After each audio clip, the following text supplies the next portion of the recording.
Good morning and welcome to SpaceX and Axiom Space's splashdown coverage of AX4, the fourth crewed mission to the International Space Station by Axiom Space.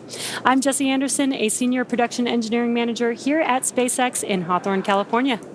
And I'm John Rackham with the Portable Life Support Systems team at Axiom Space based in Houston, Texas. Well, with over 20 days in space, our crew spent just over 18 days aboard the International Space Station. And while on board, they worked over 60 science-related research activities and participated in more than 20 outreach events, all of this totaling more than 288 orbits, covering 7.6 million miles. And now we are here in the final phase of their journey home. So over the next hour, we will follow the return of Commander Peggy Whitson, Shubhanshu Shukla, Sławosza Uznańskiego-Wiśniewskiego, and Tibor Kapu as they splash down off the coast of California and bring the operational phases of the AX4 mission to a close.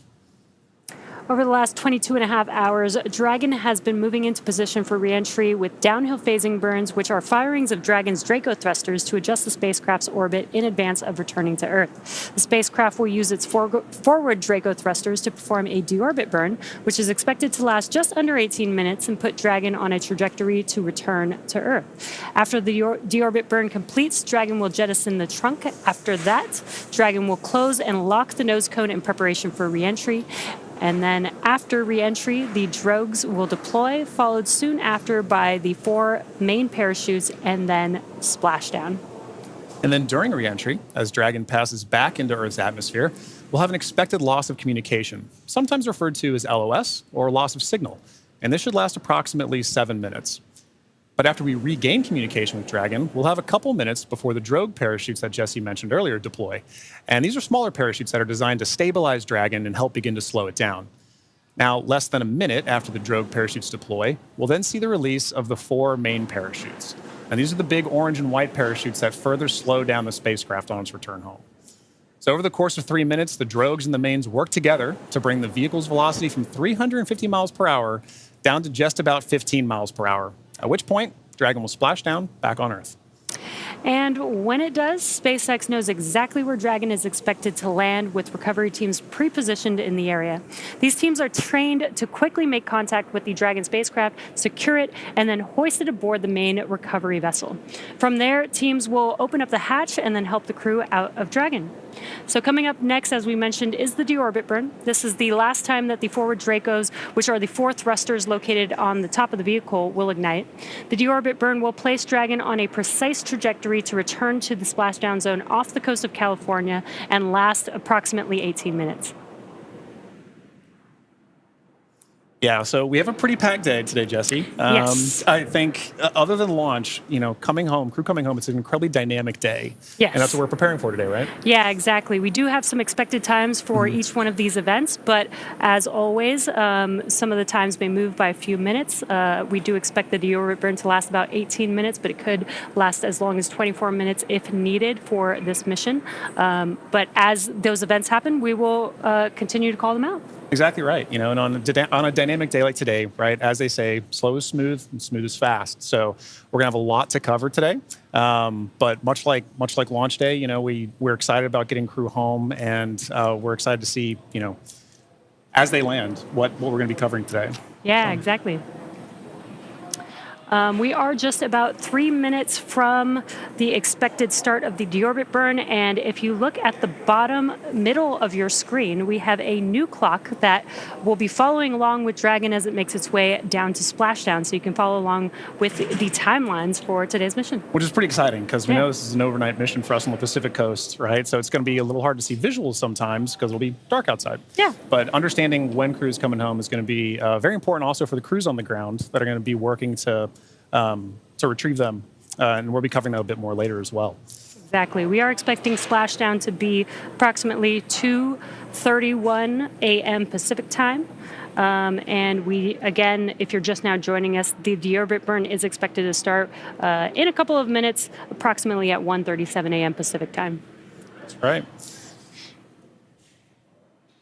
And again, if you've been following along with SpaceX and splashdowns, typically we've splashdown off the coast of Florida. Just recently, we have changed this trajectory to splashdown off the coast of California, which I'm really excited about because we are expecting to splash down off the coast of Southern California. Yeah. I'm born and raised San Diego, California, so I'm really excited that Southern California gets to be able to see some of these potentially reentry burns of the Dragon spacecraft. I know. I kind of wish we were outside right now to be able to see that ourselves, and sadly we're not. But and what you could see on your screen is mission control here in Hawthorne, California. This is where the core who speaks with the crew the entire mission all the way through splashdown is in this room, along with all the rest of the responsible engineers monitoring this mission. They monitor the mission from the beginning, from launch, from the day of liftoff, all the way to splashdown. yeah, and similarly in Houston, at Axiom headquarters, we have MCCA. That's Axiom's Certified Mission Control Center. You can see Axiom flight controllers, working in MCCA around the clock, same as what Jesse mentioned for mission control here in Hawthorne. We have 24/7 coverage in all of these control centers, and that's making sure that while crew's up there, we have them supported fully from the start of the mission to the end of the mission. And on a day like today, right, it's a very critical operation. We want to make sure that we're there supporting them as well. So we've got coverage all the way from their return and into landing. Yeah, a little cheesy, but teamwork makes the dream work. Working in tandem with Axiom Space and our SpaceX members here. Exactly right.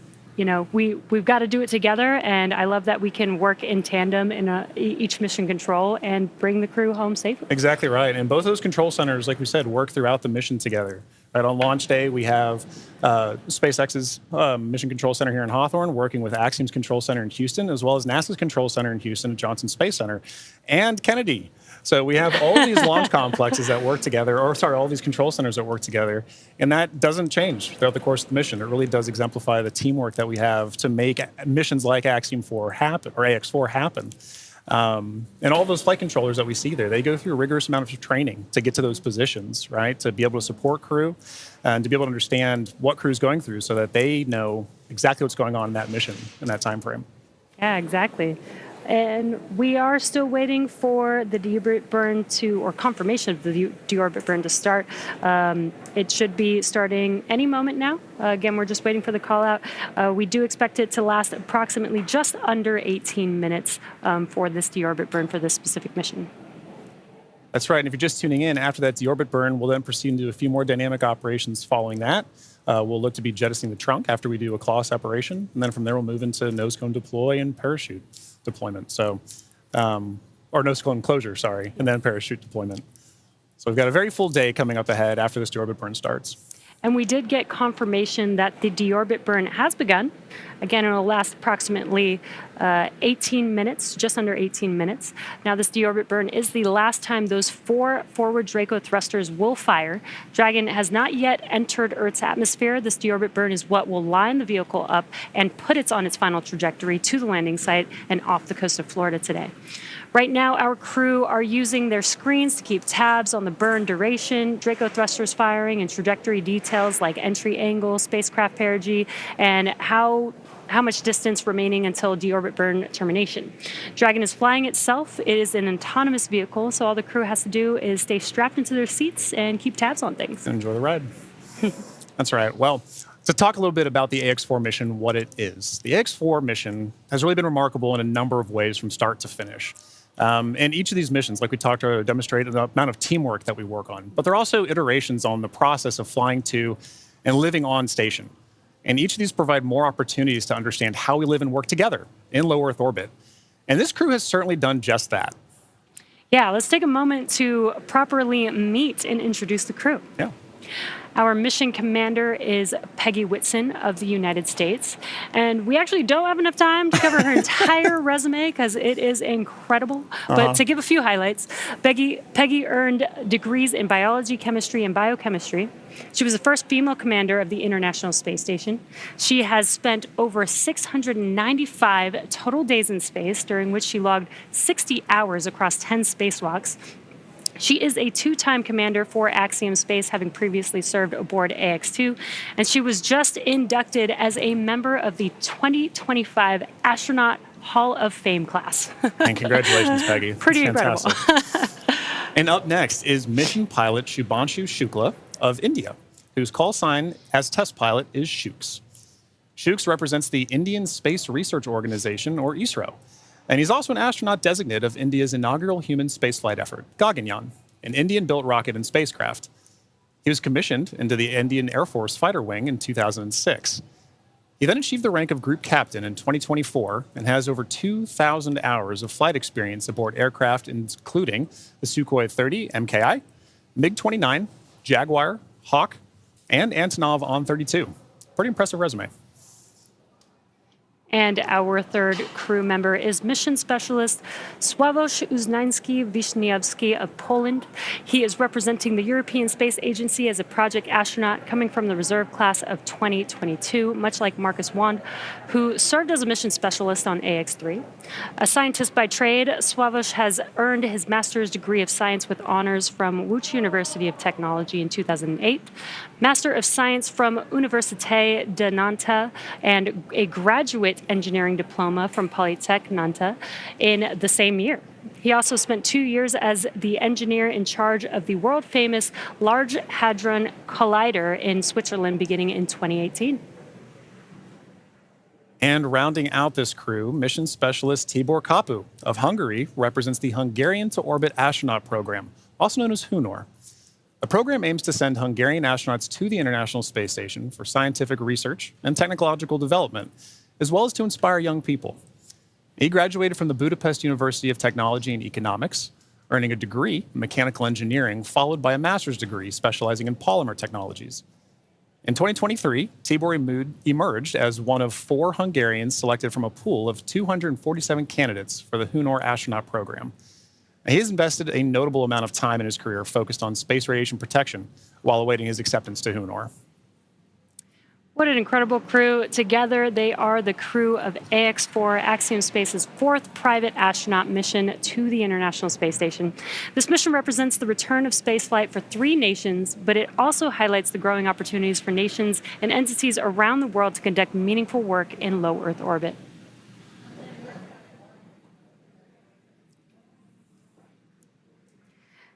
And we are, again, if you're just now joining us, the deorbit burn has begun for the crew, and this deorbit burn lasts just under 18 minutes. So we still have about 10 more minutes to go in this burn, and we are patiently waiting for that burn to conclude. Exactly right. And at the end of that burn, like we mentioned earlier, if you're just now joining us, we'll move into claw separation and trunk jettison before we move into nose cone closure and then parachute deploy. So we've got a few dynamic operations that are coming back to back, coming up here shortly. But, you know, Jesse, we were talking a little bit about that crew. I had the pleasure of meeting them a little bit before the mission, and you can really tell that this crew has taken it upon themselves to really make sure that a priority of this mission is outreach. They really want to ensure that who they are representing, the people that they're representing, are getting an opportunity to come aboard with them. And understand why they're up there, understand why they're going on missions like AX-4, why AX-4 is a mission that needs to exist to further everything. And I know that STEM outreach is something that you find pretty fascinating yourself, right? Yes, John, you already know that.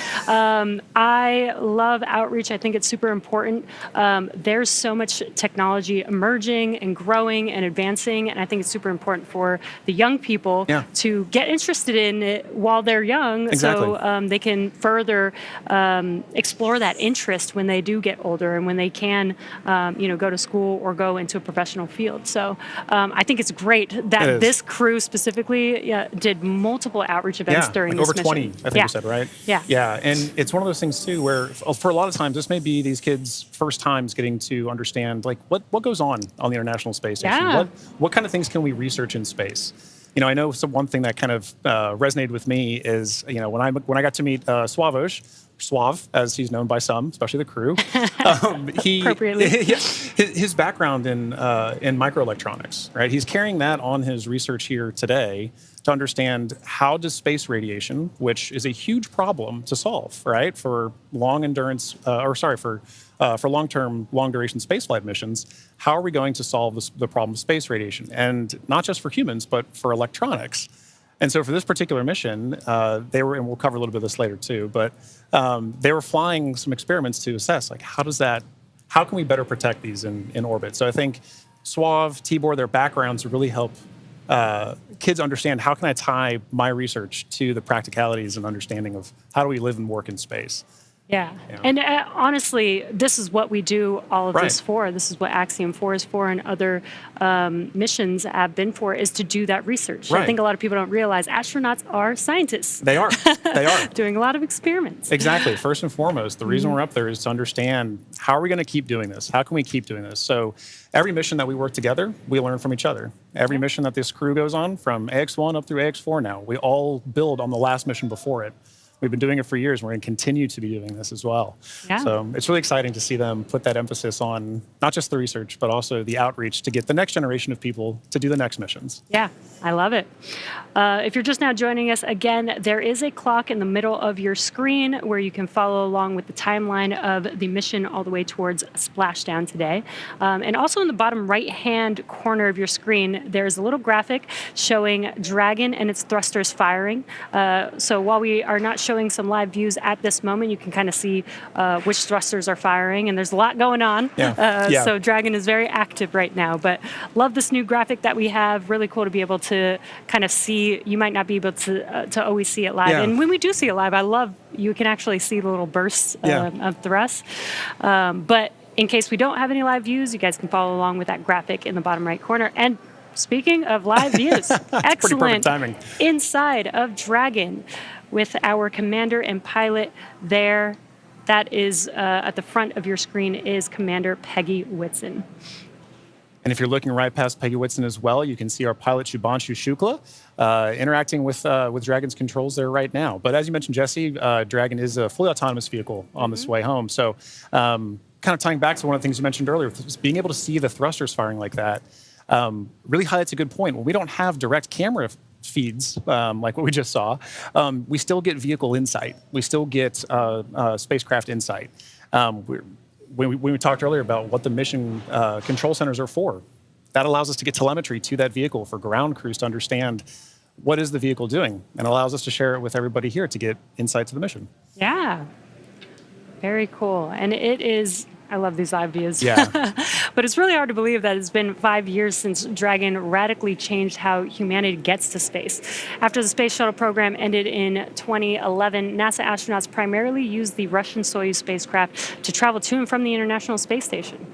From 2011 to 2020, the Soyuz was the only human-capable launch vehicle available, and in December of 2010, Dragon became the first commercially built and operated spacecraft to be recovered successfully from orbit. And that mission, known as COTS-1, was the first demonstration flight for NASA's Commercial Orbital Transportation Services, or COTS program. And the purpose of COTS was to develop and demonstrate commercial sources for cargo resupply of the International Space Station. Now, fun fact, the Dragon that flew on this historic mission is currently actually hanging behind John and I in front of SpaceX Mission Control Hawthorne. And just 10 years later, in May of 2020, Demo 2 launched astronauts from U.S. soil for the first time in nearly a decade. Demo 2 was Dragon's first human spaceflight mission. The spacecraft, named Endeavour, carried NASA astronauts Doug Hurley and Bob Behnken to the International Space Station in the first orbital human spaceflight launch from the United States since the final space shuttle mission in 2011, and the first ever operated by a commercial provider. And I remember that day very well. Yeah. One of the most exciting missions, probably my favorite mission of all time, really. Yeah, and another fun fact about Endeavour too, that was the first mission for AX1. Oh, That was the Dragon they flew on AX1. Exactly.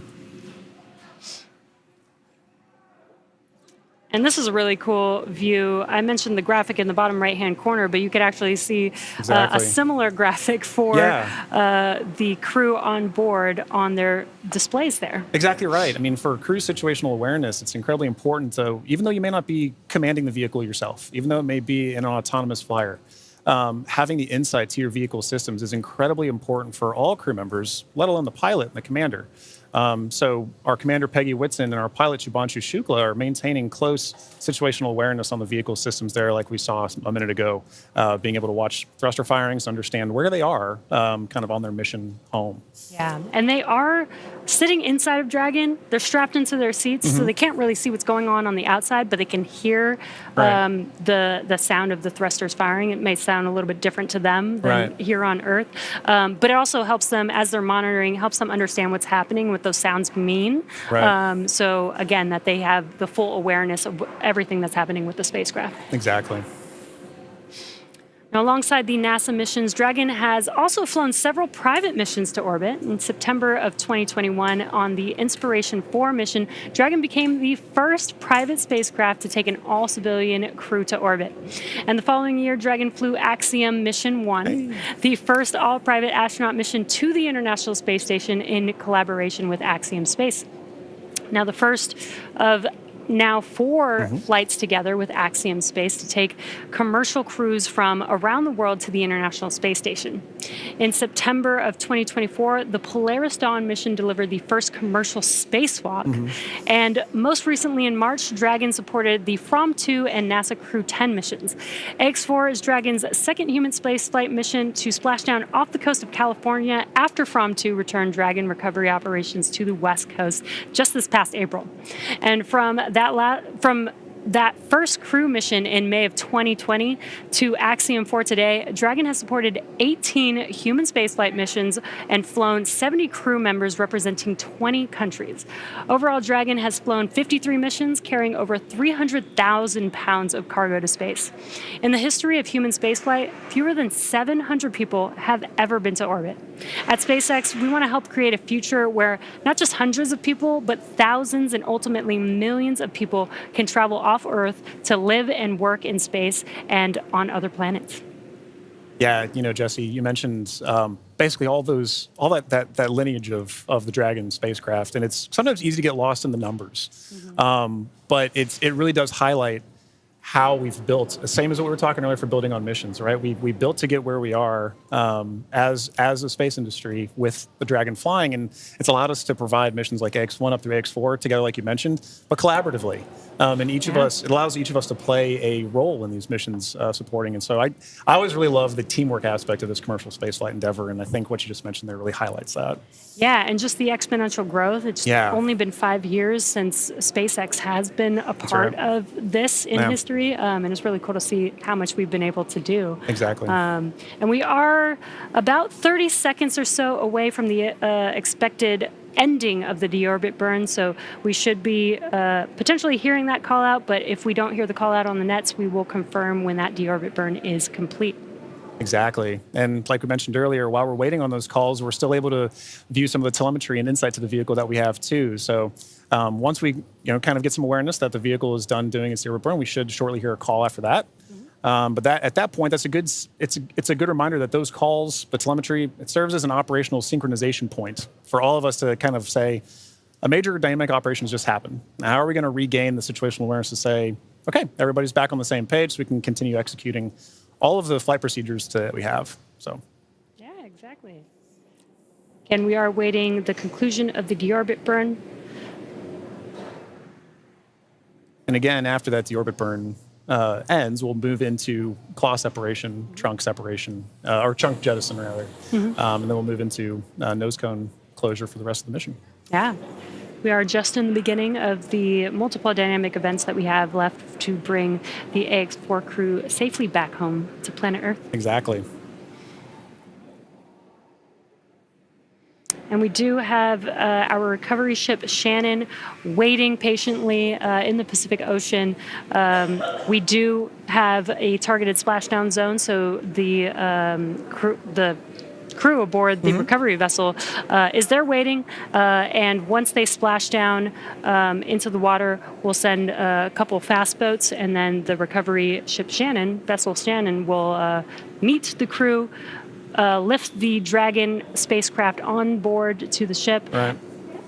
Help the crew get out of Dragon, and then they'll eventually do some medical checks, make sure that they're all good. Exactly right. Board a helicopter and take them back to land. Exactly right. I mean, like that is still a part of the very dynamic operations. And SpaceX and Axiom are both providing crew on the ground to provide in that work. So we have the retrieval of the crew and our Axiom. Dragon, SpaceX, deorbit burn complete and performance nominal. Trunk separation initiated.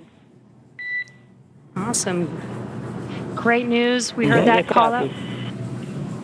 We heard that call out that the deorbit burn has completed, which is great news. We're moving on to the next events. So at the moment, Dragon is doing a couple of things autonomously. It's isolating the thermal control system fluid loops from the radiator. This system is what will help keep the internal temperature of Dragon temperate for our crew during reentry, as it does heat up a little bit on the outside of the vehicle.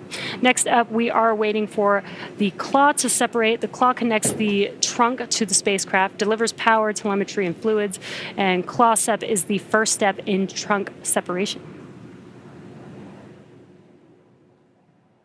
And we did hear that call out for the initiation of claw sep.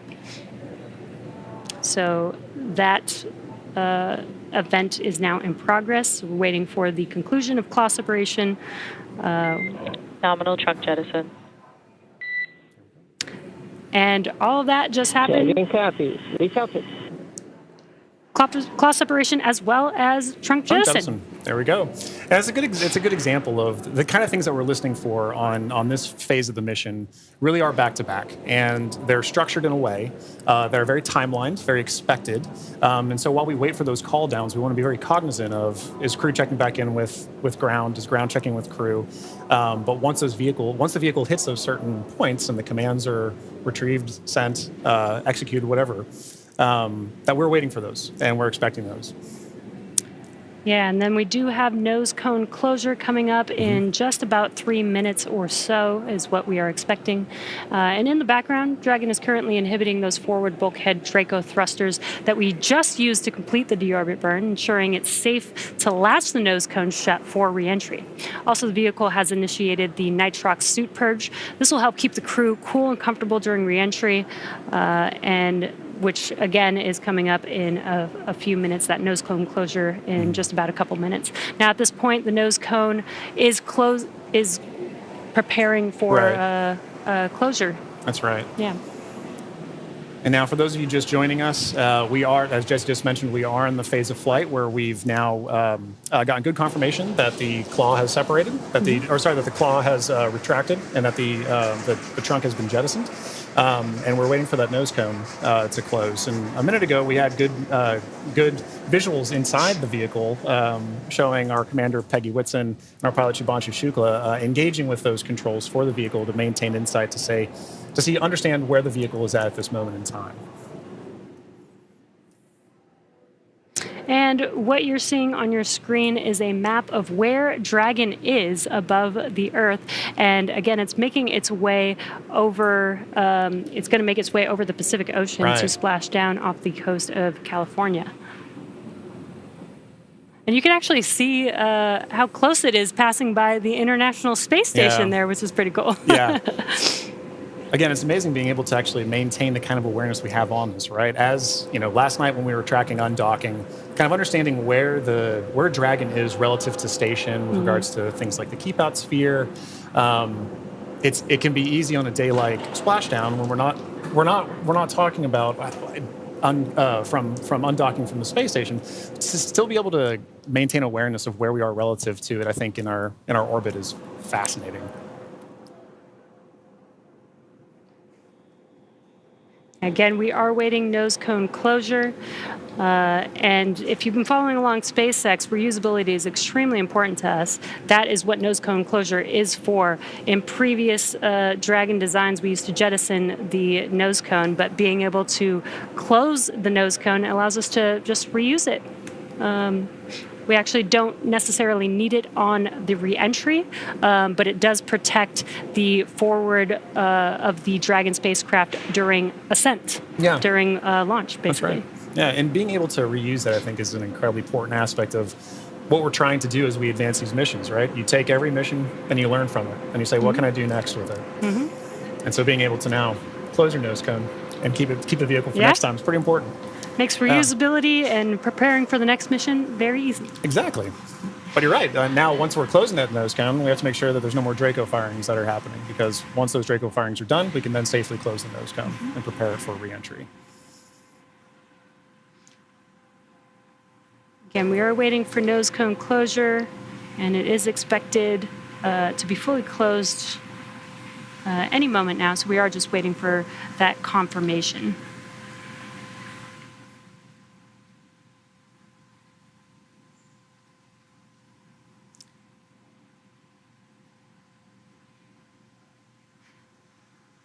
And if you're just now joining us, the crew has already completed a deorbit burn, which lasted about 18 minutes long. We had claw separation and jettison of the trunk, and nose cone closure is now in progress. Again, we're waiting for that nose cone to fully close, and then we'll begin to reorient the vehicle as it's lining up with its landing zone and prepare for re-entry through the Earth's atmosphere. That's right. And that landing zone for today is in the Pacific Ocean. In previous Axiom missions, we've gone to the Atlantic. But for this mission, we'll be splashing off the coast of Southern California. And at that point, once crew has landed has splashed down, we'll be dispatching crews out to the crew to retrieve them, pull them aboard Shannon, our SpaceX's retrieval vessel, and at that time, ground crews will also be assessing crew, making sure they're okay, and Axiom Space personnel will also be providing support to the crew as we pull them back on board. Yeah, and what you saw on that graphic is we do have a few different splashdown zones. Today, we are expected to splash down off the coast of San Diego today. And there you can see the trajectory that Dragon is going to be making as it makes its way to that splashdown zone. That's right. So if you're in Southern California, you should get some pretty good views. We won't have any here today. We're inside. But we will be following along closely, obviously. Once those parachutes deploy, we get good visual confirmations of crew. It's important to note that the ground crews will know exactly where Dragon is landing. Or splashing down, rather. And at that point, we'll be able to go out and retrieve them. But prior to that, you should get a pretty good view of Dragon coming in. Yeah. I think it's a pretty cool view. I've seen the videos, haven't seen it in person just yet. Hopefully one day I'll get to see re-entry of a crew. But if you're in Southern California and you go outside in about 15 minutes or so, you might be able to see it. That's right.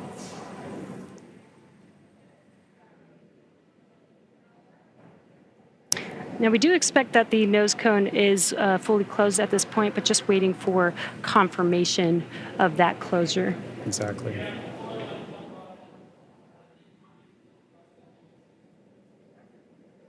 Again, the nose cone helps protect the forward bulkhead thrusters and just the forward section of the Dragon spacecraft during ascent. And closing the nose cone, again, just helps with recovery.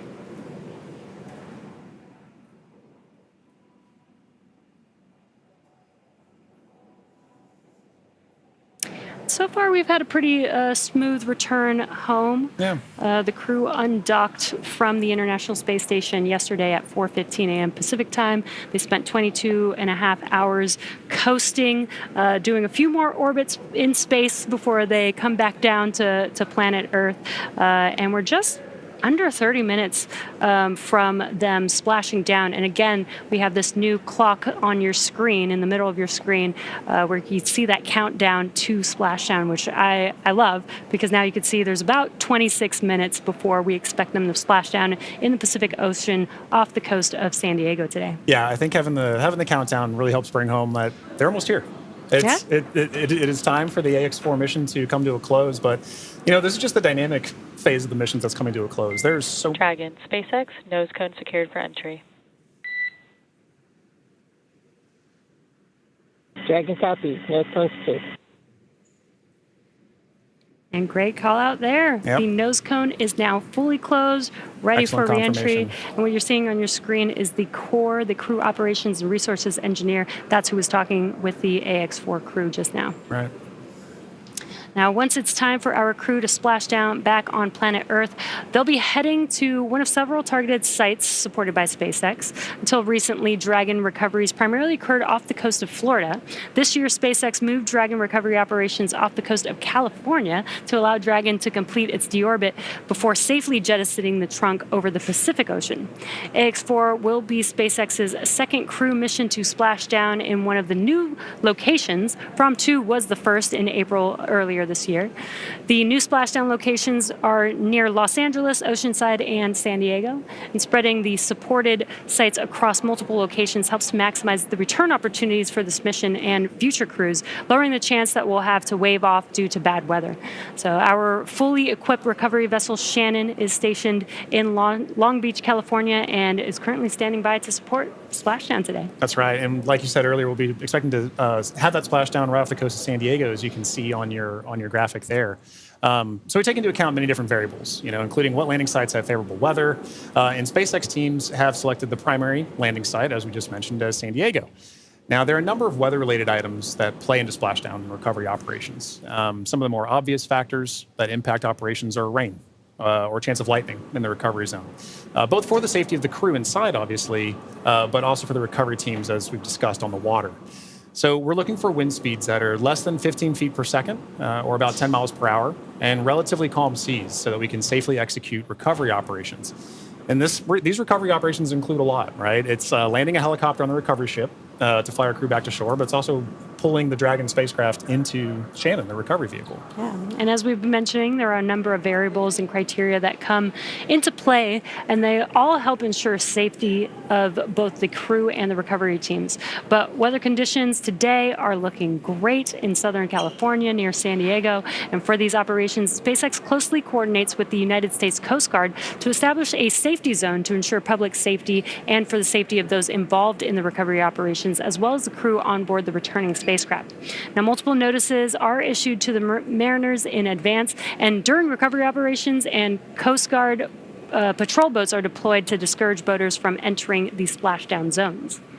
And that's right. We really want to stress to the public the need to respect this safety zone. Recovering a spacecraft from the water is a hazardous operation, as you can imagine. And any other boats interfering in the area not only increases the risk to the astronauts in the spacecraft, as well as the teams working to recover them from the water, but also to those themselves who would be going out to see it. So for the safety of the crew, as well as your own safety, we recommend you sit back from home, watch and follow along the action from your TV, as the teams who have trained extensively do this. For final entry briefing, report when ready to copy.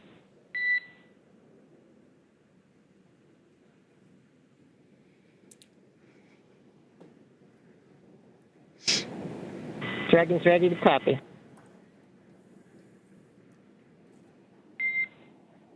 Dragon, I have no deltas to the previously briefed times. The vehicle is healthy, weather is still looking good, and recovery forces are on site. Predicted COM blackout starting at 0918 Zulu and ending at 0925 Zulu. How copy?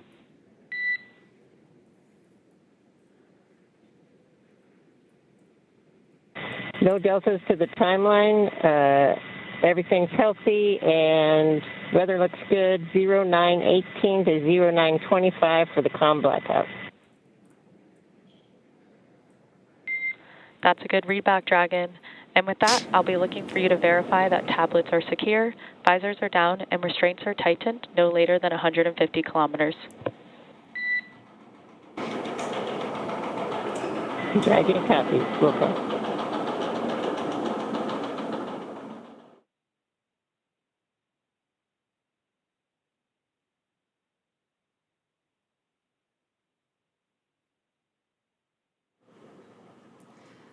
And we just had some great comms between the core and the crew. It sounds like everything is a go for splashdown.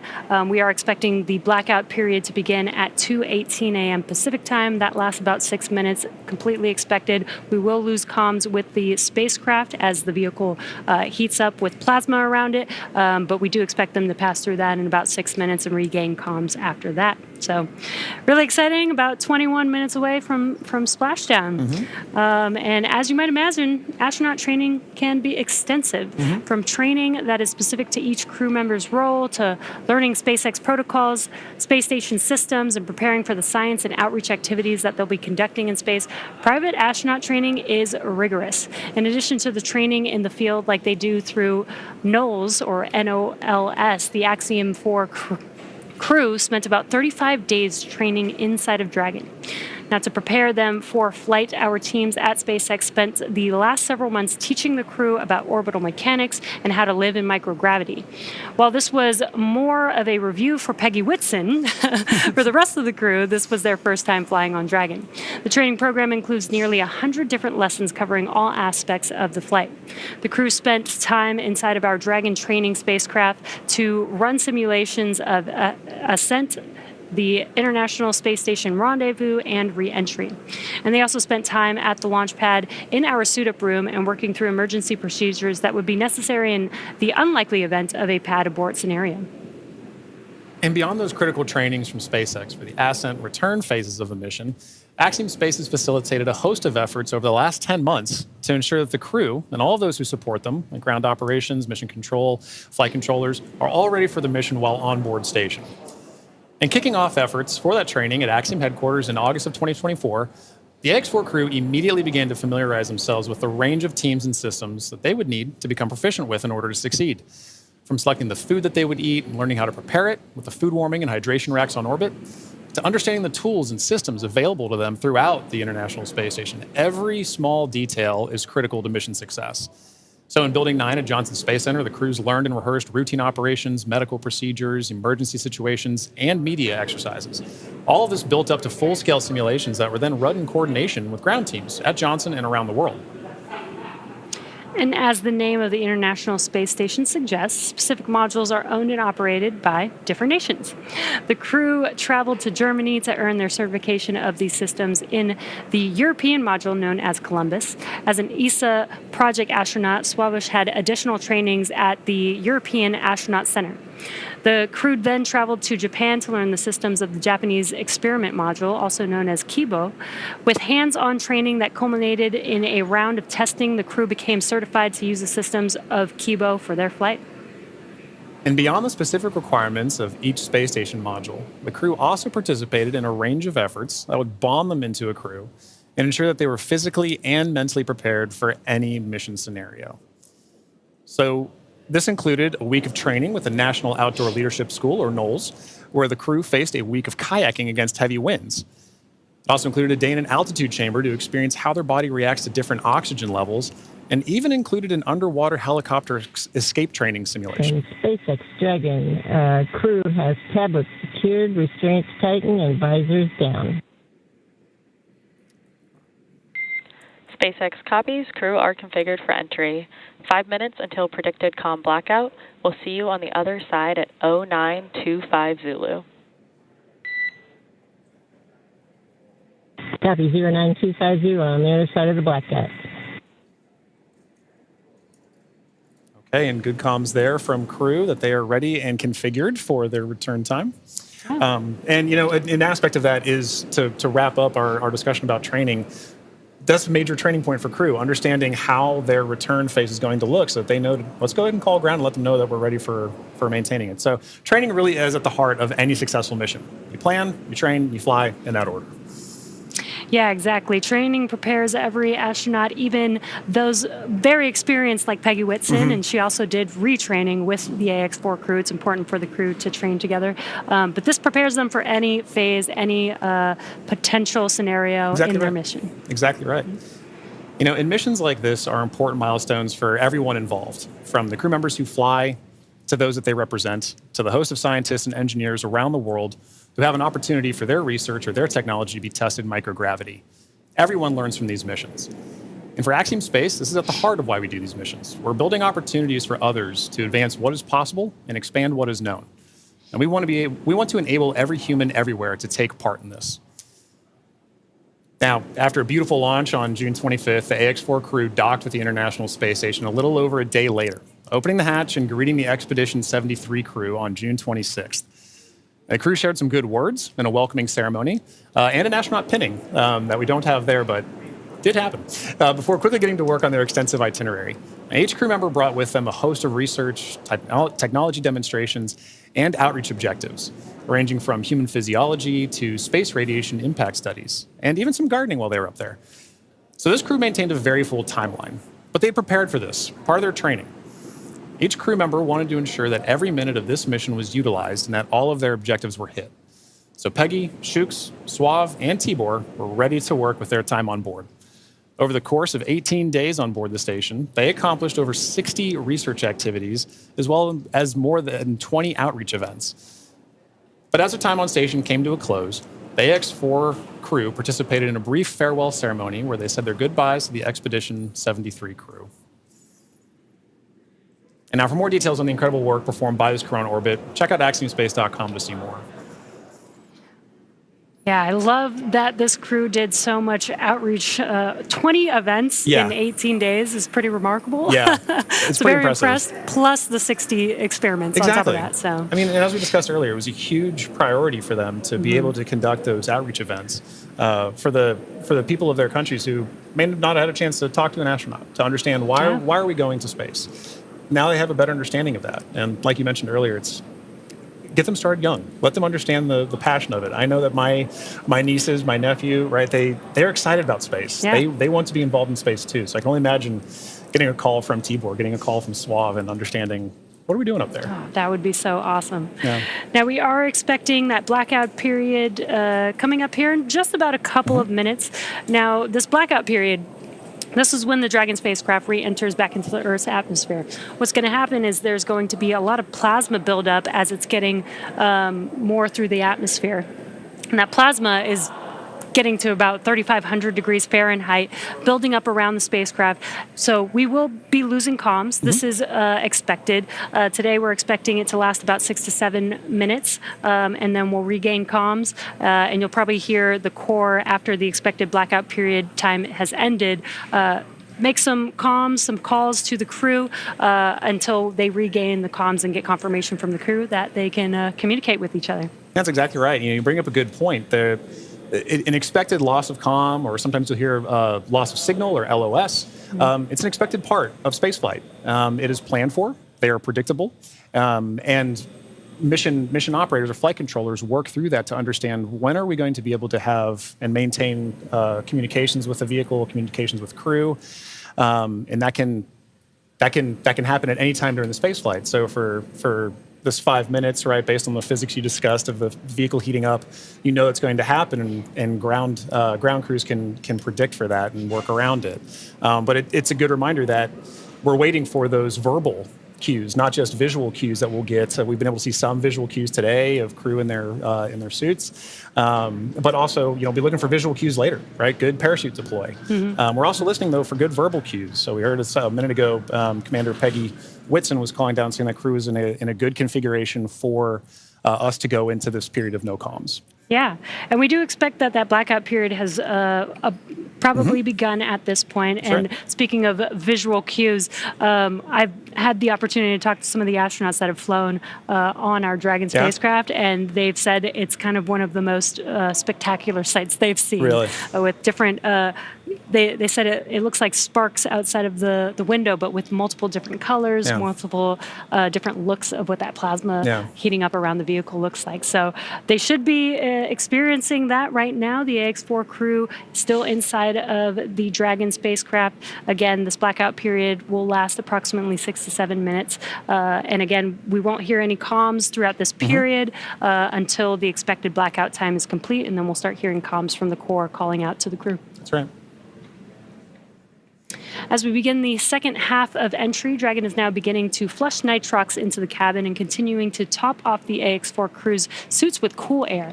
Again, this is what will allow the cabin temperature to remain comfortable while, as I mentioned, the external temperatures reach 3,500 degrees Fahrenheit. The heat shield is pointing forward, leading the spacecraft to the landing site. Dragon's primary heat shield is comprised of PICA 3.0, which stands for Phenolic Impregnated Carbon Ablator. First generation PICA was first developed by NASA for studying and sampling comets within our solar system. SpaceX then partnered with NASA to develop Pika X, which was the second-generation product used on all Dragon 1 commercial resupply missions that successfully resupplied the space station on 20 missions. Pika 3.0 was developed specifically for use on Dragon as we prepared to begin flying crew with enhanced structural and thermal properties that optimized the heat shield and drove down cost and mass. The remainder of the Crew Dragon spacecraft is composed primarily of a SpaceX proprietary ablative material. It's another class of thermal protection, which is lighter weight versus Pika and protects the underlying composite structure during re-entry to ensure the structural capabilities are maintained. Now, while Dragon will experience temperatures well over 3,000 degrees Fahrenheit during peak re-entry conditions, the characteristics of the TPS or thermal protection systems, coupled with the ECLS environmental control and life support system in the pressurized interior, will ensure that the AX4 crew will stay cool and comfortable during all the phases of re-entry through splashdown with all that heat surrounding them. Exactly right. Well, now, as AX4 set a new benchmark for private astronaut missions with the most research activities executed aboard an Axiom space mission to the International Space Station to date.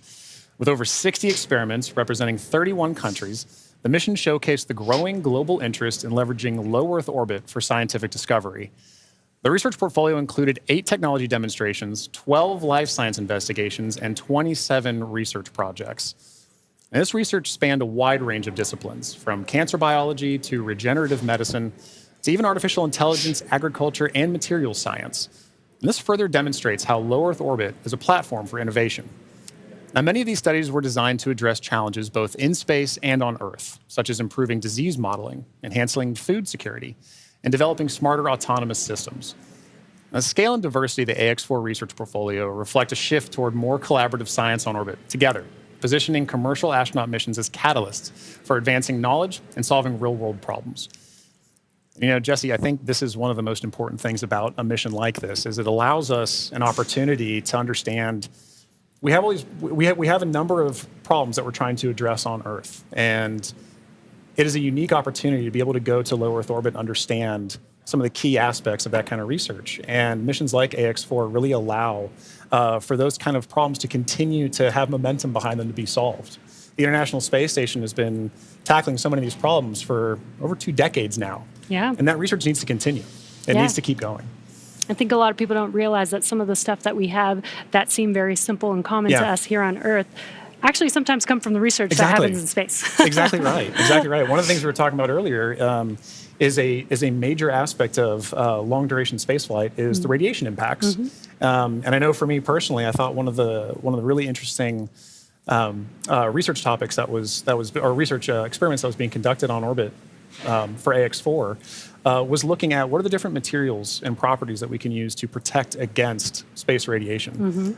So during the mission, we had a great call between Peggy, Swav, and Dr. Lucy Lowe with Axiom Space to discuss exactly what it is that we're trying to protect for and understand why space radiation is so difficult to wrap. So, you know, missions like AX4, they're all important. And we are now seeing great confirmations of the Dragon spacecraft making its return back to Earth right now. And while we are in a blackout period, this is an excellent view, seeing Dragon from the ground as it's re-entering back into Earth's atmosphere. Now, that blackout period is expected to conclude at 2:25 a.m. Pacific time, so just a couple more minutes here, and then hopefully we'll get some comms back between the core and the crew. But in the meantime, at least got some cool views of the crew almost back down here on Earth. Exactly right. And you know, making that kind of visual confirmation is such an important part of what we're tracking today. We're tracking a lot of very dynamic operations. And so being able to see what we see on the screen there is incredibly important for mission controllers. Dragon, SpaceX, comm check.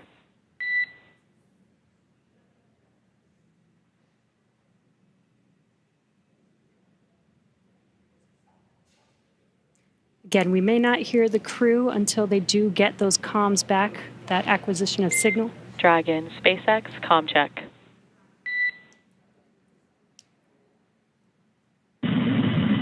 SpaceX Dragon, we have you loud and clear. Dragon, we have you the same. Expect automated chute deployment. Dragon copies, automated chute deploy. And great news, as you heard there, we got comms from the X4 crew. That's exactly what we're waiting for, and I love that you can hear the excitement in Peggy's voice, too. Yeah. It's like she's done this before. Maybe a few times. A great live view on your screen inside of Dragon as they are re-entering the Earth's atmosphere. And we did hear confirmation that there will be the automatic drogue and parachute deployment coming up here shortly. And on your screen with that great live view. GPS converge. Expect nominal altitude for drogue chute deploy. Copy. Nominal GPS chute deploy. And we're going to hear a lot of comms back and forth throughout these last 5 minutes here as the Corps will be calling out their altitude as they're making their way down, as well as when the drogue parachutes deploy and the main parachutes deploy. And then as they get closer and closer to Earth, just keeping the crew updated with how close they are before splashdown so that they can expect that splashdown. Exactly right. Exactly right. And those are the things that crew that you're seeing there on the left side of your screen are following along with their onboard telemetry. And for you at home as well, you can see on your screens as well things like vehicle speed, vehicle altitude. All those are really important metrics that we're trying to understand as part of the visual confirmations, the audio communications or the verbal communications that we've gotten with crew. We're also getting vehicle communications and telemetry to all understand how we're looking as we lead up to these next 4 minutes before. And there you can see on your screen, the seats are rotating for the crew. This prepares them for that splashdown, so they do brace for drogue window. They do reorient the crew depending on the dynamic events that are happening, so the crew does lean back during re-entry. Crew is braced. And then they are sitting up a little bit more upright for those drogue and main parachutes to deploy. That's right. Having them in that position helps distribute the forces correctly so that when they're experiencing that dynamic event, they're as comfortable as they can possibly be. Yeah.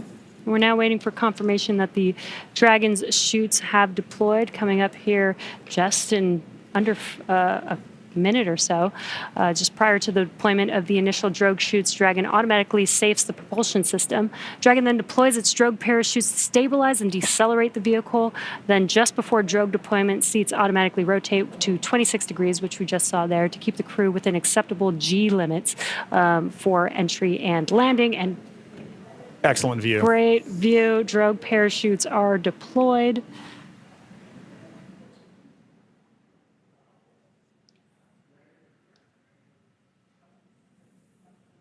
View looking forward. Drogue descent rate nominal. Descent rate nominal. Copy. Again, we're going to hear a lot of comms throughout this next 3 minutes here. This is looking forward on the Dragon spacecraft up at the chutes. Those drogue parachutes are fully deployed now, so we do expect those main parachutes to deploy here shortly.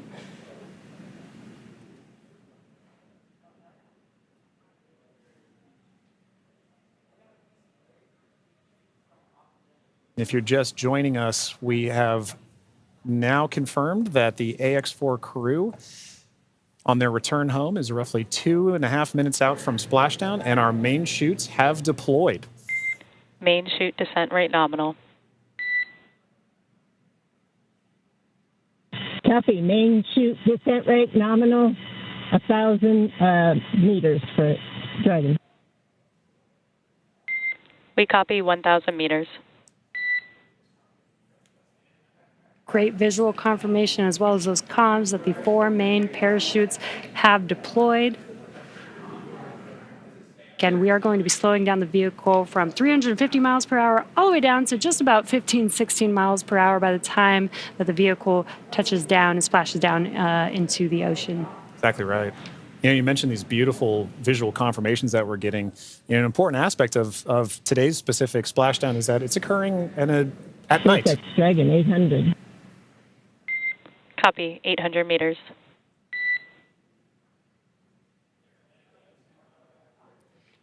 Commander Peggy Whitson confirming the spacecraft's altitude as it's making its descent into the Pacific Ocean just off the coast of San Diego in Southern California.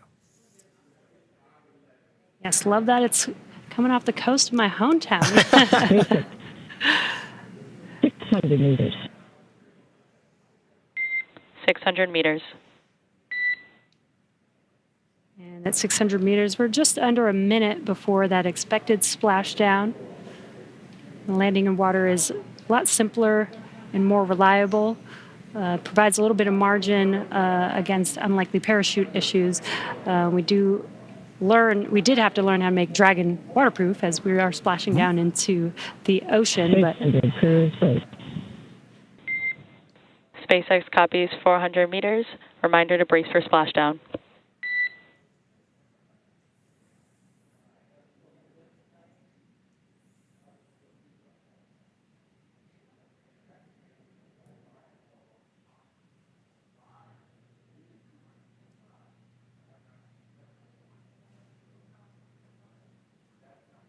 Oh, that's a pretty cool view. Yeah. That's right. Maintaining the vehicle's signature through things like cloud layer and any kind of atmospheric disturbance allows us to maintain visual contact with the vehicle as it's making its final descent towards water landing. And it's a little foggy, as you can see there. Yeah, Pacific fog is rolling in. We've got some very bright lights as Dragon, you can see the ocean there. Dragon is about to touch down in just a few seconds here. And working their way towards the vehicle are the SpaceX and Axiom support teams that will be present for the next phase of our splashdown coverage today. At this point, we'll be waiting for confirmation of the crew's safe landing, and then we'll move into the phases of this mission, which are really, let's recover the vehicle, let's recover the crew, let's make our assessments, and at that point, we'll be covering. And we have splashdown of the AX-4 crew back on planet Earth. Welcome home.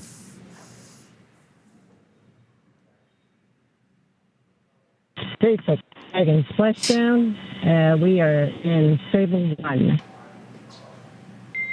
SpaceX copies splashdown in Stable 1. On behalf of SpaceX, welcome home.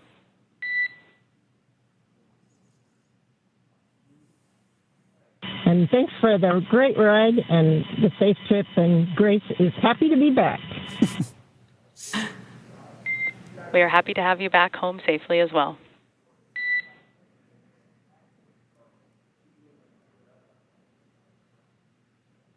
Some words between the core and our commander, Peggy Whitson, as the AX-4 crew has made it back home, splashed down at Dragon. SpaceX, for your awareness, SISTI system verifications are in progress. I will report back when recovery personnel are en route.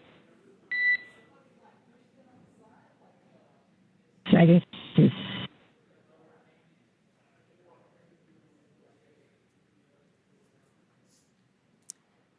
Yeah, so now you can see a couple fast boats are going to be approaching the Dragon spacecraft. They're going to start with making sure that the spacecraft is safe. They're going to do some sniff checks. They're going to pick up those main parachutes. As Dragon splashed down, the chutes were immediately cut to make sure there's no safety issues there. So we'll pick up those main parachutes up.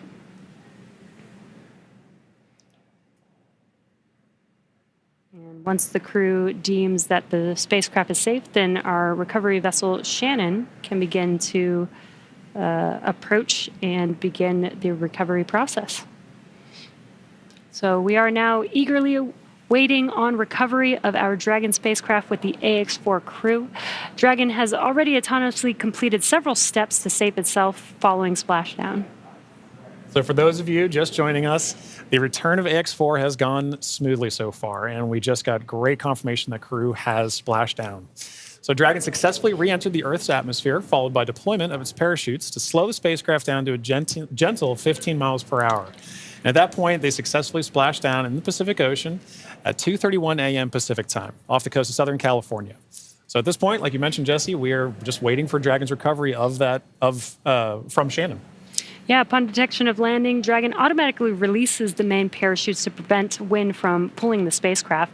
Dragon then automatically saves any pyrotechnics still present on the vehicle and may automatically perform additional minor system reconfigurations. The astronauts remain seated and in their suits at this point, but the onboard air conditioning keeps temperatures in check inside the spacecraft, and the communication systems on board remain powered so the crew can continue to communicate. And as we're watching, SpaceX has 2 fast boats in the recovery fleet, which move very quickly to get to the splashdown point. And those are being followed by Shannon, the main recovery vessel, which will move into position upwind of the spacecraft. The 2 fast boats have very specific roles here in these operations. The first fast boat makes initial contact and is focused on immediate safety inspection of the vehicle, checking for vehicle integrity and any presence of hypergolic propellant vapors. This ensures that it's safe for Shannon to approach the Dragon spacecraft. Now, once Dragon is cleared for full approach, the team begins rigging the spacecraft for water recovery by the recovery ship. The second fast boat is responsible for parachute recovery and also serves a redundant boat to the first. So we'll also see a team member on a jet ski helping to gather up the now detached parachutes that you mentioned came off, Jesse. Yeah, and it'll take a little over 10 minutes for the recovery crew to complete their safety checks. Then once they're complete, the team will begin preparing Dragon to be lifted into the recovery vessel. As part of the preparation for this lift, one member of the recovery team will climb on top of the spacecraft so that they can attach Dragon's hoist rings and connect the lifting lines. Now, it will take us less than an hour to raise Dragon to the recovery boat and remove the crew from the spacecraft. And then after medical checkouts, the crew will return to shore by helicopter and then be flown back to Houston. That's right. And each of these next steps are entirely dependent on the status of the crew. Axiom Space's Dragon, SpaceX, we have pulled go for recovery personnel approach. Expect fast boats alongside in 1 minute. Dragon copies. We'll be waiting. And with that call from Core to Commander Peggy Whitson, you can see now the fast boat making the 2 fast boats making an approach to the Dragon that you see in the middle of your screen with that flashing green beacon. Now, as we mentioned, Axiom Space's chief medical officer is on the main recovery ship Shannon and is ready to put eyes on this crew for the first time since they departed quarantine together. And our medical teams will be with them every step of the way home.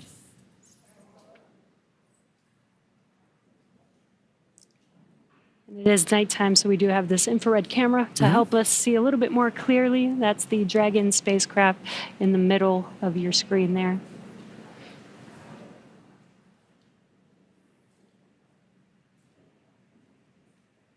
These SpaceX fast boats are now making initial contact with the Dragon spacecraft. Excuse me.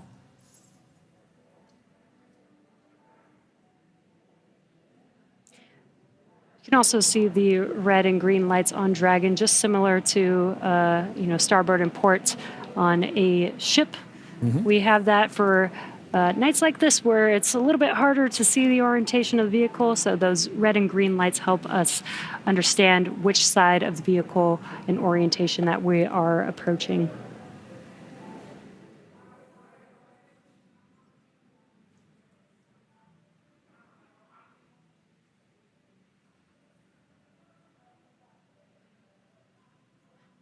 And it does look like they are pulling a main chute out of the water there. Again, those detach immediately as soon as the spacecraft splashes down. This helps prevent the wind from dragging the spacecraft after it's splashed down and helps keep the crew safe. But we do recover those main parachutes, keep them out of the water. Exactly.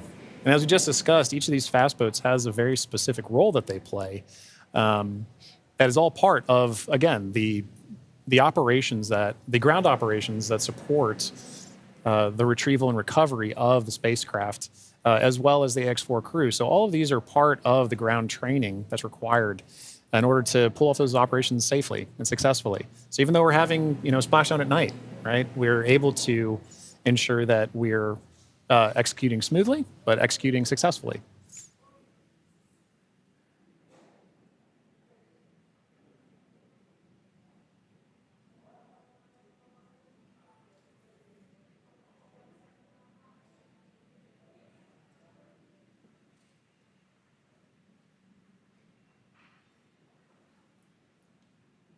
We're now looking at some additional views that we're getting in of the fast boats making their contact with the Dragon spacecraft. And we should be seeing a crew member actually climb on board the spacecraft, Yep. do some final safety checks, and then help begin setting up the rigging for the spacecraft to be lifted out of the water. That's right. It's all part of a coordination, a choreography of events, right? Getting from spacecraft is in the water. What are the next few steps that have to occur before we can get Dragon onto the recovery vessel Shannon? And this is a very key moment in that. Yeah, and right now you can see them doing the sniffs, making sure that there's no hazardous gas or chemicals around the vehicle and that it's safe for the team to actually approach and climb onto the spacecraft. And as always, the recovery crew is wearing the PPE necessary to perform these operations. PPE is personal protective equipment. And it's a good reminder that even in this phase of the mission, we're excited crew is home, but the job's not done yet. We're taking this time to make sure that we're operating smoothly, that we're operating safely, so that we ensure a safe return for the crew on board the vessel and back home to their families and teams. Yeah, we call conclusion of the mission when the crew egresses the spacecraft, and egress means to exit the spacecraft.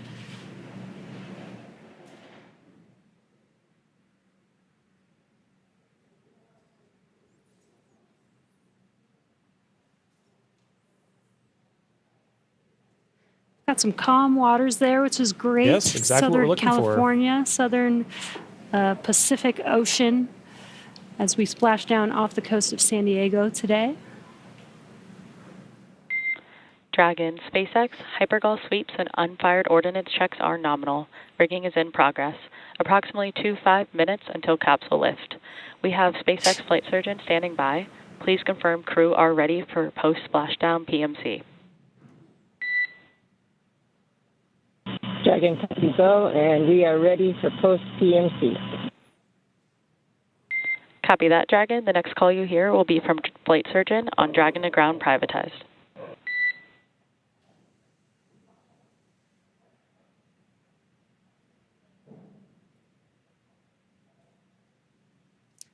And you heard those comms. The team is going to do some medical checks. They are going to do that on a private net. And that's what those comms were, confirming that they're switching the nets that they will be communicating on. And this is just to make sure that the crew is feeling okay. Exactly right. Through all those dynamic events. Yep. While for us watching Dragon re-enter the Earth's atmosphere from afar, there's a lot going on in that spacecraft there with the crew. So just making sure that the crew is feeling good and checking in with how they're doing. Exactly. It's an important touch point for kind of reaching a key milestone on the return trip home. As just mentioned, it's a very dynamic phase of flight.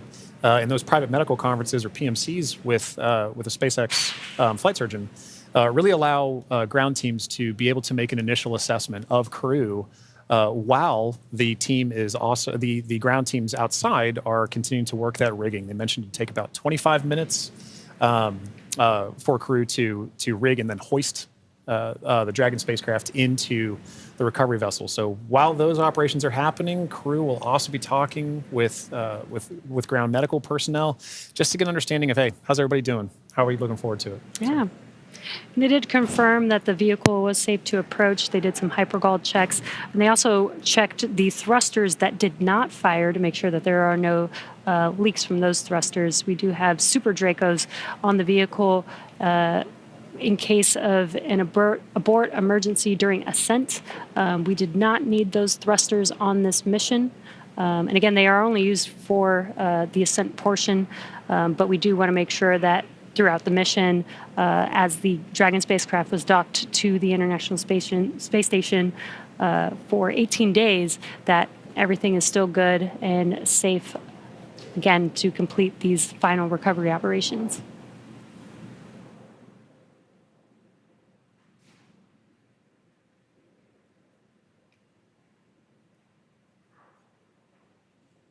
And again, it's a little dark because it's very early morning, but you can see the little window on Dragon and the light. Little light inside there as the crew is patiently waiting recovery operations. It's a very different view that they're having outside that window than they had for their flight up and their flight home. Yes. But all the same, I'm sure that they're also glad to say, hey, we're home. If you're just joining us from home, you are seeing live views of the Dragon spacecraft that has returned home from the Axiom 4 mission. After launching on June 25th, the Axiom 4 mission... Dragon, SpaceX, Dragon to ground is now unprivatized. Comm check. We have you loud and clear on Dragon ground. Copy, Dragon. We have you the same.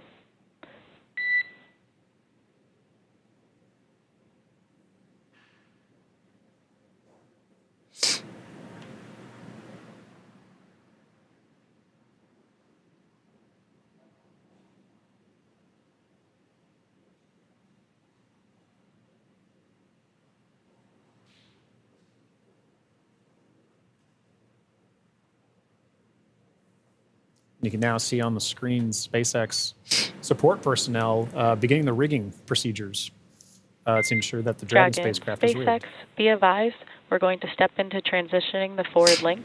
Comm will be unavailable for approximately 5 minutes. Rigging continues nominally.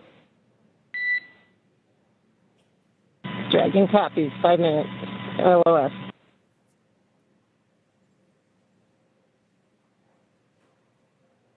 Again, the Corps just keeping the crew updated with the operations that they're performing. They won't have comms for about 5 minutes, but rigging is continuing, as we can see there, with the recovery crew member standing on top of the spacecraft. Yeah, working very important procedures for the next phase of the AX-4 mission. And for those of you who have been following along since June 25th, when the Falcon 9 lifted off from Kennedy 39A, this was a pristine new Dragon.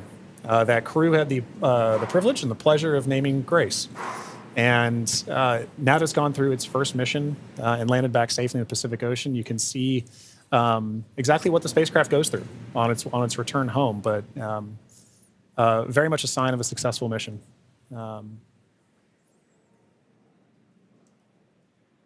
Yeah, I love the tradition that the first crew that flies in the spacecraft get to name the spacecraft. And Peggy Whitson had some great words on why they named the spacecraft Grace, which I think is amazing. And we've got a great fleet of Dragon spacecraft. And speaking of Commander Peggy Whitson, she's actually our third frequent flyer. Yeah. Our first frequent flyer was Michael Lopez Alegria from Axiom Space. Yep. Second being Jared Isaacman when he flew on the Polaris Dawn mission. And now Peggy Whitson flying for a second time on a Dragon spacecraft. At SpaceX, we're trying to make these vehicles reusable, just like aircraft when you fly and fly over again multiple times a day. And we're getting closer and closer to that with the same crew members flying again, which is awesome. And it's important to note, right, that kind of mission-to-mission lineage, right, allows crew members like Peggy Whitson, like Michael Lopez Alegria, to better help inform the next crews that are coming with them, right? The more familiarity that you get with the vehicle, the better equipped you are on your mission. And as a personal Peggy super fan, I cannot imagine a more fitting astronaut to be able to give a name to a new vehicle. I love the messaging behind why they chose to name it Grace.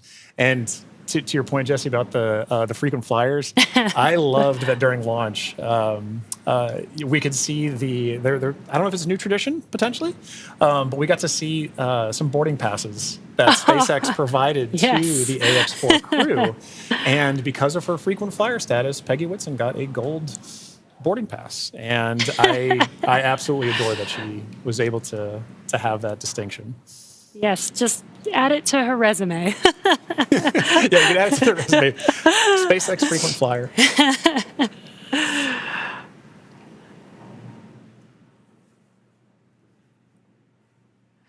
Yeah, I love the boarding passes. Again, always trying to make it as common as aircraft, planes that we fly on every single day. Exactly. And we're still just in the beginning, but I feel like we've made a lot of progress in the last 5 years, and we still have a lot of new things, new missions, and improvements that we want to make to, future spacecraft and launch vehicles. So I'm excited for the future. I really do believe that we could get to aircraft, plane, regular flight, multiple flights a day within our future. I think we can. And, human spaceflight it's a team sport. And it is something that you are always learning from. No matter how commonplace any of these missions get, right? There is always the amount of training that you put into it to execute that plan, train, fly mentality. And being able to perform these missions, being able to say that Peggy has flown on multiple Dragon spacecraft at this point, kind of highlight that every time she's going to still go through the same training that she did for the last mission. That all these crew members, that all of the ground support personnel are going to be ready to support missions like these from even well before crew is on the launch pad, all the way through Splashdown, pulling them onto the recovery vessel here for the Dragon spacecraft. And you can see on your screen both the fast boat and the recovery vessel Shannon making approach to Grace, our Dragon spacecraft.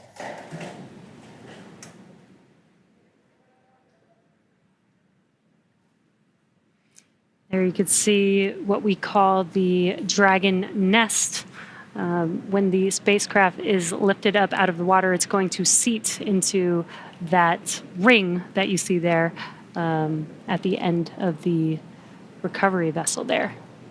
And once the spacecraft is nestled into the nest, it'll translate to a deck that meets the height of where the hatch on the Dragon spacecraft is.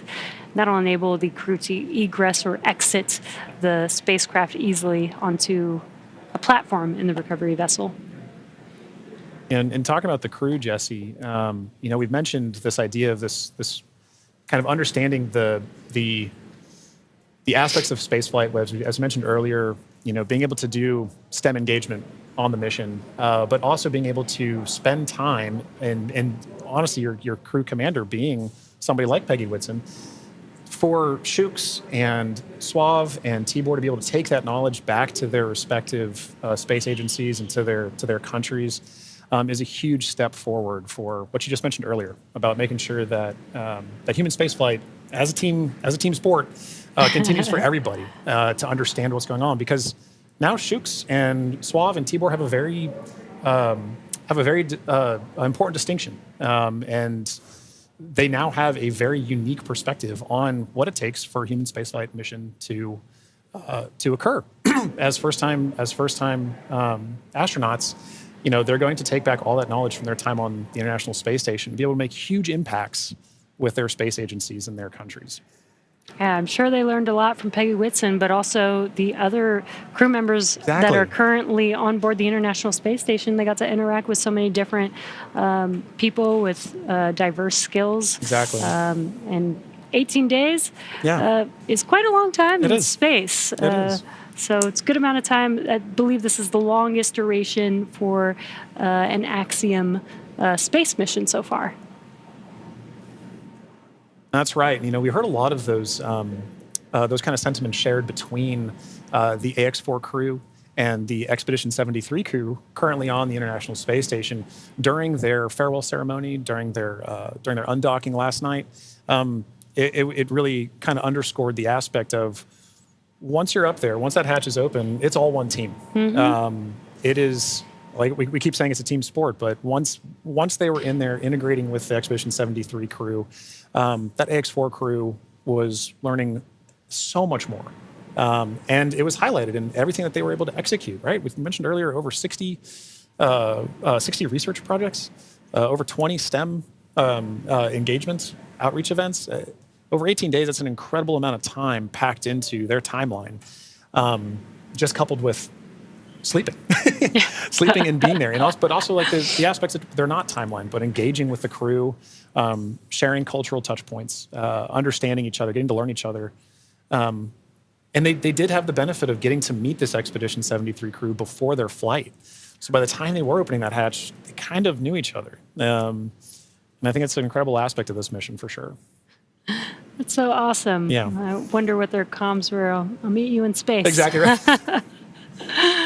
I wish I had the ability to say that. That'd be so cool. One day when we're all able to fly in space. All right, sounds good. I'll see you in space then. See you in space, John.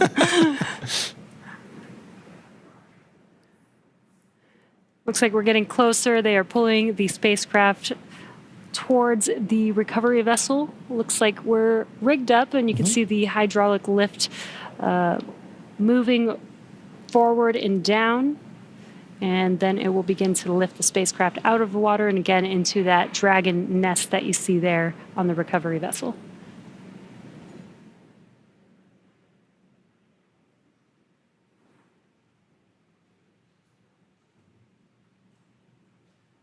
I think one of my favorite parts is the recovery crew that's on the spacecraft gets to jump into the ocean when they're done. Yeah. And it's nighttime in the Pacific, so it might be a little cold. We'll be a little chilly. But definitely a unique part of the job. Exactly right. And you can see all the support crew. There was just a fast boat on the screen that made its way off screen there, but you can see the number of support crew that's kind of going into supporting an operation like this. It may look like it's not happening very fast, but there are a lot of steps that each of these crew members are responsible for ensuring that the Dragon spacecraft is pulled into that nest safely but smoothly, and they're working towards that now. There he goes. Love that. Despite the freezing temperatures, it looks fun. And he got out of the water pretty fast, so I think you're right about that.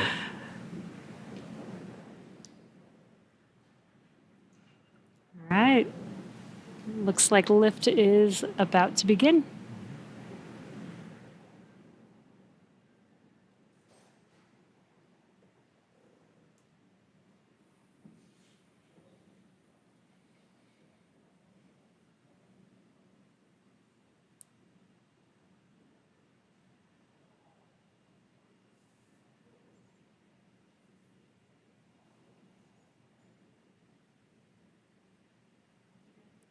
Those of you just tuning in, the AX4 crew splashed down off the coast of Southern California a little under 30 minutes ago. And we are now in the Dragon SpaceX. Rigging is complete. Stand by for capsule lift. Dragon copies. Dragon SpaceX, capsule lift in progress, brace. good verbal confirmations there and visual confirmations that we're getting a successful lift. Dragon copies. Again, those comms, crew can't see what's happening outside of the spacecraft, so letting the crew know what's happening so they understand, you know, the vehicle moving, what those different feelings are with the spacecraft moving around. Trying to give crew some level of situational awareness of where they are and where they're going next. So Dragon will remain in the nest during the crew extraction and for the journey back into port. The spacecraft is currently was just lifted, as you saw, and set on the nest. And from here, it'll be centered and oriented. And then from there, Dragon will be translated into the hangar underneath the helipad aboard the ship so that we can then open the hatch. And once open, a SpaceX medical doctor will be the first one in to check on the crew to see if they are ready to egress out of the vehicle. And as we noted earlier, Axiom medical teams are also on the recovery vessel working in tandem with SpaceX staff to assess and assist the crew. The astronauts will egress, or what we call exit, from Dragon's side hatch, pending spacecraft orientation in in the water before opening the hatch, the spacecraft's cabin pressure must be equalized with the outside environment. Now, once the hatch is opened, that will be the Axiom 4 crew's first breath of fresh air since boarding Falcon 9 at the start of their mission on June 25th. And that will be an exciting moment for the crew, I know. But for the crew and also for the ground crews, getting that first confirmation of your crew exiting the spacecraft, getting good medical checks, and then coming out and giving a thumbs up is something everybody wants to be able to see, and we'll be able to see it soon. Yeah. And it looks like the spacecraft is nestled into the nest. Dragon, SpaceX, welcome aboard the recovery ship. Apology for the delayed call earlier. We are still working to transition the forward link. Recovery personnel are completing their final checks, and I will let you know when we are ready for translation across the deck to the egress platform.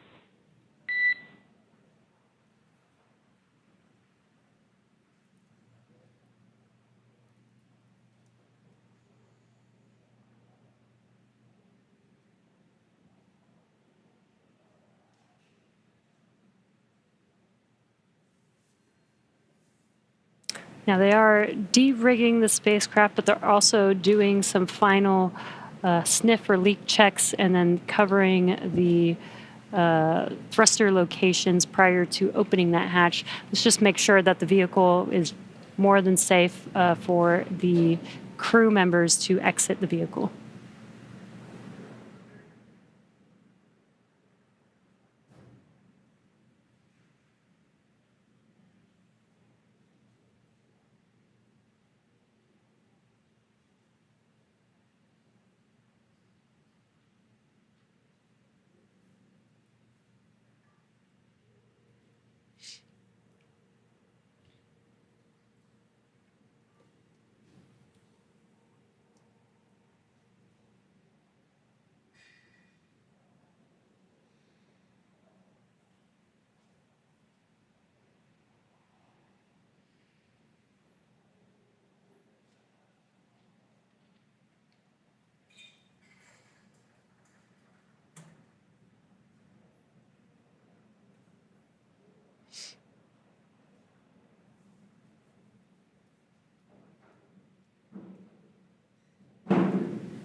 Again, if you're just now joining us, the Dragon spacecraft has been lifted onto the recovery vessel Shannon.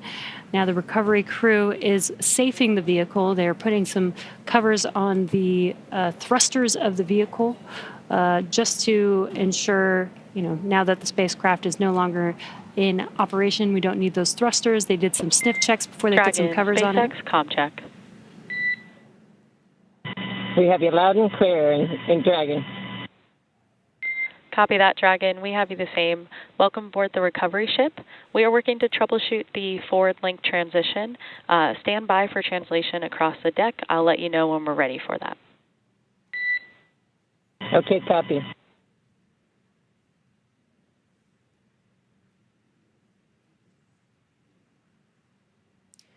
The crew is preparing for translation. This is where that Dragon nest is going to move the spacecraft towards the deck, and that deck is going to meet the bottom of the Dragon hatch, and that'll enable the crew to egress or exit the Dragon spacecraft onto a platform on the recovery vessel. And again, the recovery crew looks like they may have finished safing the vehicle in preparation for that translation. As you mentioned, Jesse, that hatch that you see right in the center of the spacecraft, when we see crew egress from that, SpaceX medical personnel will be there to assess crew and assist them along with other ground support crew out of the spacecraft. And at that point, that will be our first time being able to see the AX-4 crew since their liftoff to the International Space Station on June 25th.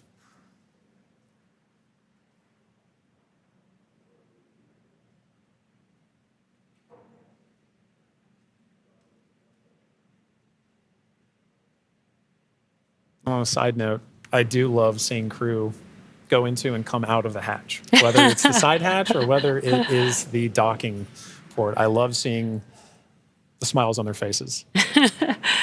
Yeah, it's going to be exciting for them once we open this Dragon side hatch. Again, it'll be the first breath of fresh air in about 20 days for them since they boarded the Falcon 9 on launch day. And it is an interesting distinction. You launch in the Atlantic and you splash down the Pacific. It's very different breaths of air that you're getting. And you traveled all over space for thousands of miles. 288 orbits, something like 7.6 million miles, all just to come down across the country. Millions of miles, I should say.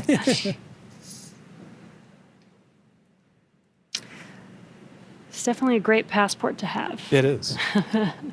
Maybe that could be the next memento that that we can provide crew before they lift off as a passport that they can stamp. I think the locations would be orbits. That'd be really cool. Outside of Earth. Yeah. Earth orbits, low Earth orbit.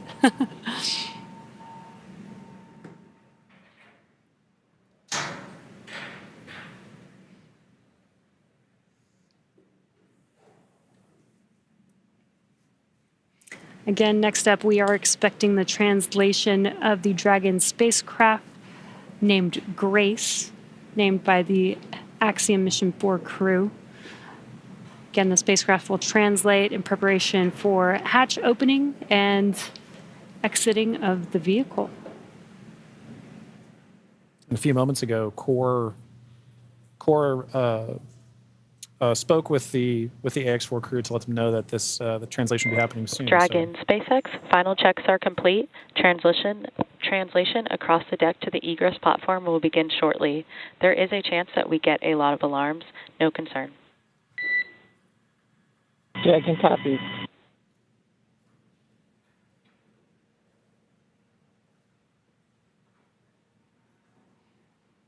And we have movement. Translation is beginning.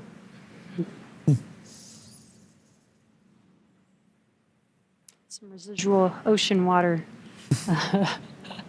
splashing down, and then we are washing down the hatch area. Again, just preparing for the vehicle's side hatch to be opened.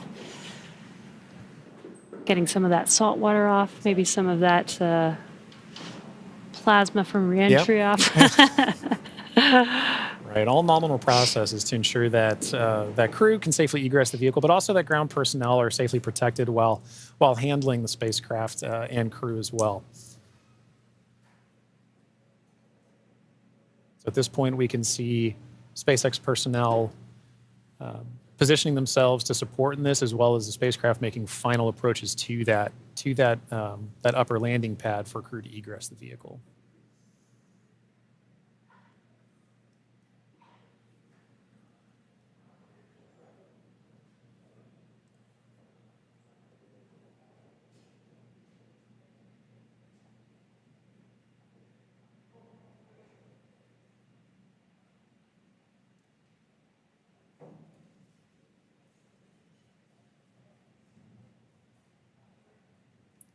After that freshwater wash down of the hatch area, we're seeing some final wipe downs as well.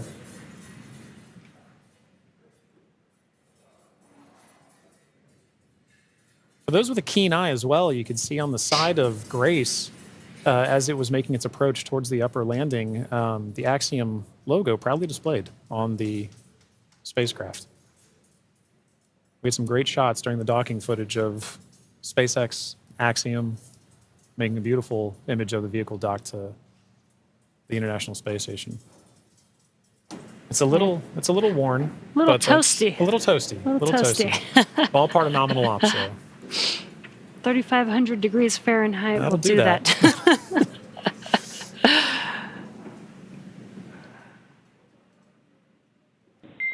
Dragon, SpaceX, standby for side hatch opening and egress of some smiling faces. Here we go. All right, we're looking forward to it.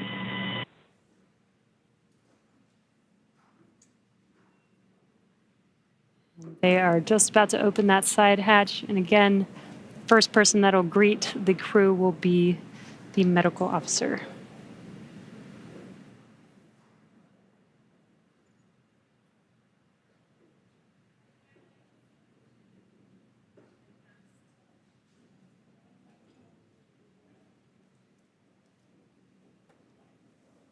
The hatch is open, and ground crews are making first contact with the Axiom 4 crew.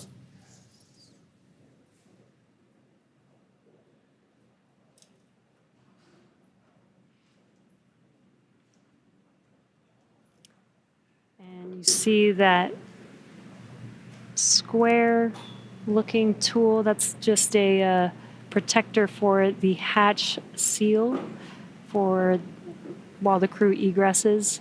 This is a reusable vehicle, so we are protecting both the crew as well as the spacecraft, making sure there's no damage that happens and that the crew doesn't bump their head on anything on the spacecraft.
Looks like we're getting, the crew's getting some first photos. Yeah.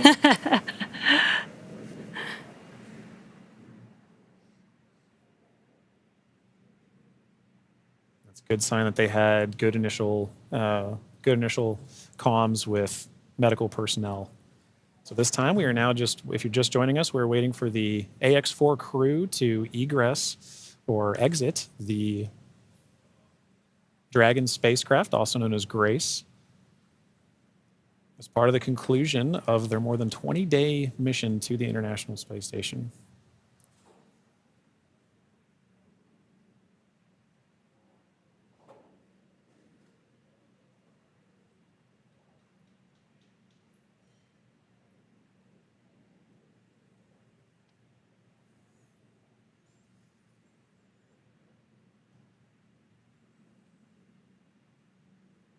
You can see the crew is handing some of their cargo. That looks like their tablets that they use throughout their mission. Making it a little easier for crew to make their way out of the spacecraft as well.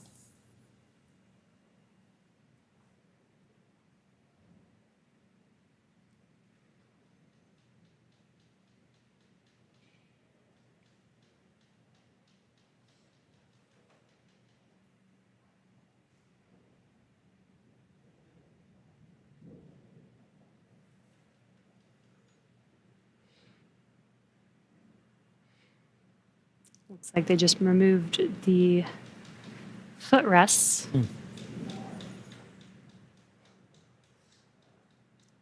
Gives the crew some space to get out of their seats while they are exiting the vehicle. Now getting some great internal views of the AX4 crew Yes. and their spacecraft. I already saw some big smiles as people we've all been saying.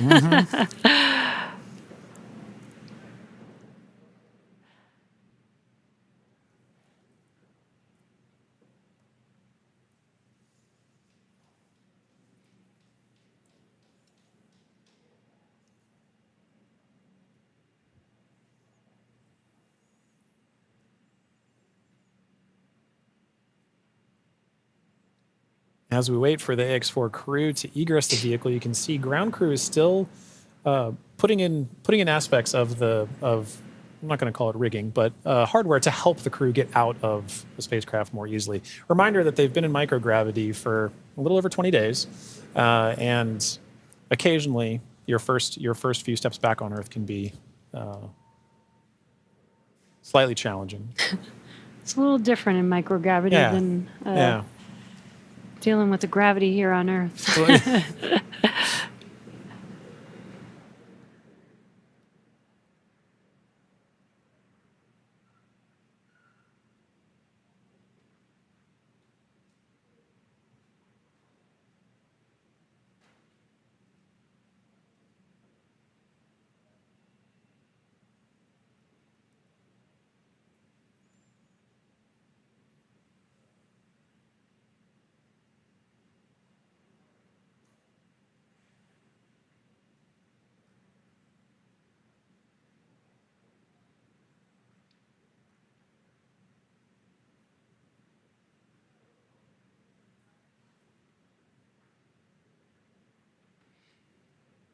Just now joining us, we are waiting for the AX4 crew to exit the Dragon spacecraft Grace.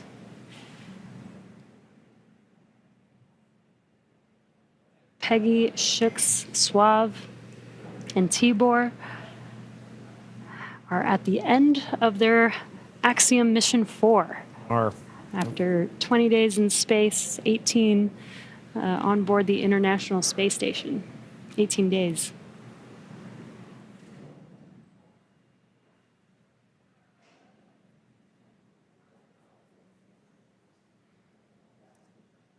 And now this wraps up a very significant portion of the mission, but it's not entirely over. We still have a few medical checks to go.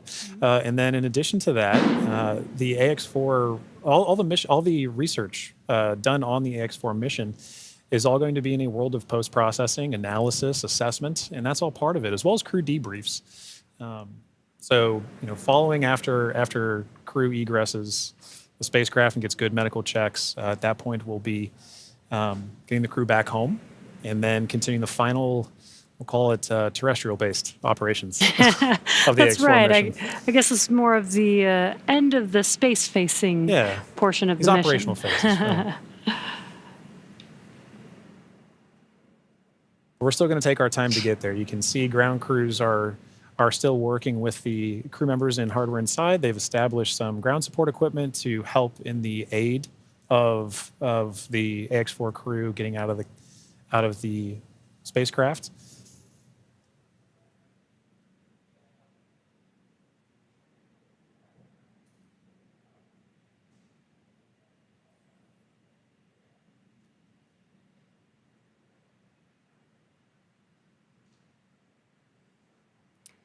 And some of their aids are not too complex. That white platform that you see there is essentially a slide. Yeah. But an important one. A very important slide. But in addition to that slide, we do have, there's a complex tool that you mentioned earlier, Jesse, about protecting the seals.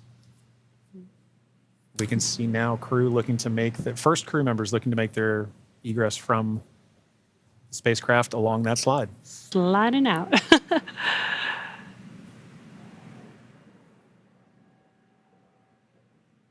And there she is. We see Commander Peggy Whitson, all smiles, exiting the the spacecraft grace. That is a beautiful sight. Peggy Whitson, the AX-4 commander, is home, having logged 695 days in space on 5 flights. She is the 7th on the all-time list for most days in space by a human. It's an incredible feat. Legendary.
So far, we've had Commander Peggy Whitson exit the Dragon spacecraft. We are waiting for the remaining 3 crew members of the AX-4 crew. There's no real order to the egress. It's really up to the crew. So we're patiently waiting to see who's up next. Right.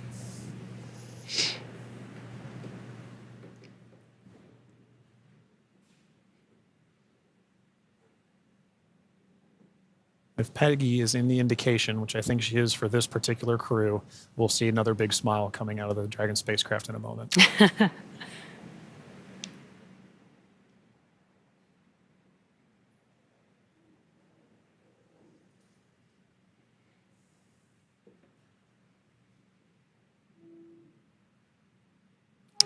And we've got our pilot, Shubhanshu Shukla, as our second crew member exiting the spacecraft. And some big smiles, as you said. India reached a major milestone for the nation's space exploration goals. AX-4 pilot Shubhanshu Shukla became the first astronaut to fly from the country's newly established astronaut corps. His participation marks a vital step forward for ISRO's Gaganyaan program, which aims to send Indian astronauts into space aboard domestically developed spacecraft. Shukla's flight demonstrates India's readiness to execute international missions and reflects the country's broader ambitions to become a key player in the global space community. As India continues to expand its capabilities in crewed spaceflight, this mission serves as both a proving ground and a symbol of its commitment to innovation, collaboration, and leadership in space exploration.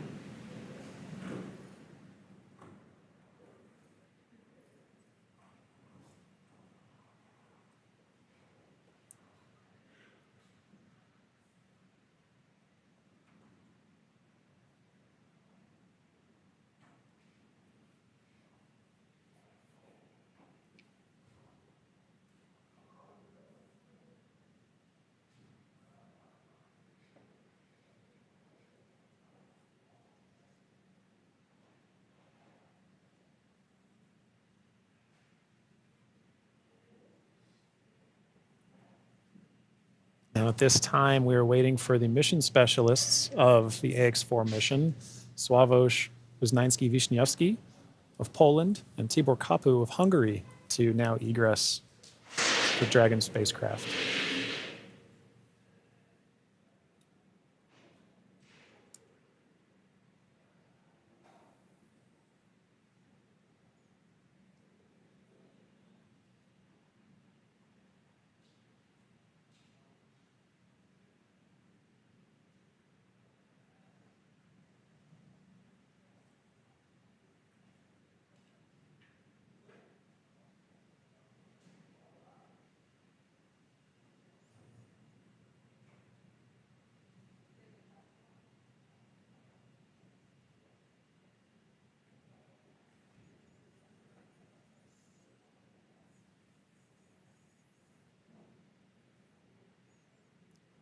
We have our third crew member now egressing the vehicle.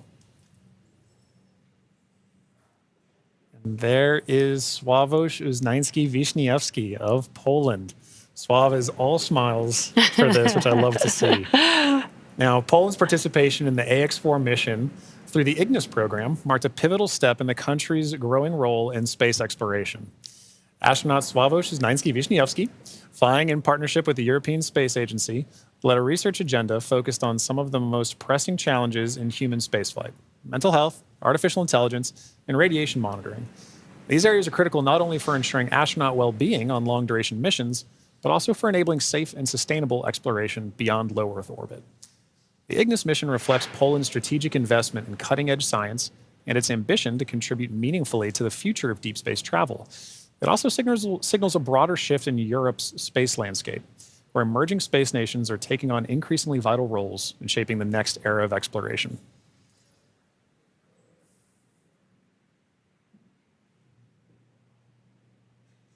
And based on that smile, I'd say Sław felt like he had a very successful mission.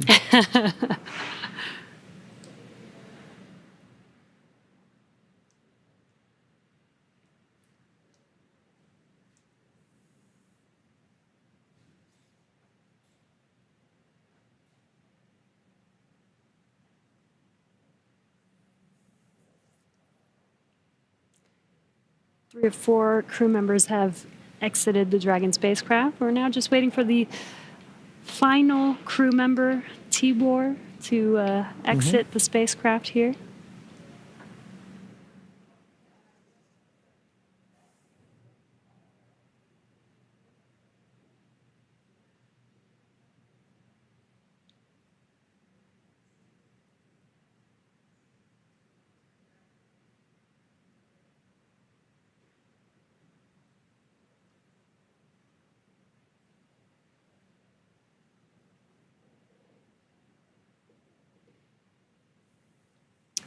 And last but not least, mission specialist Tibor Kapu.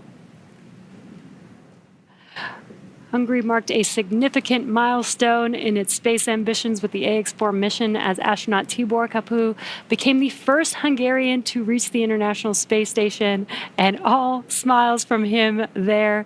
His participation under the banner of the Hunor Hungarian to Orbit program represents Hungary's commitment to advancing its role in international space exploration. This mission signifies the country's return to human spaceflight after decades and highlights its strategic investment in science, technology, and innovation. And Jesse, it was wonderful seeing Tibor's smiles and waves and high fives.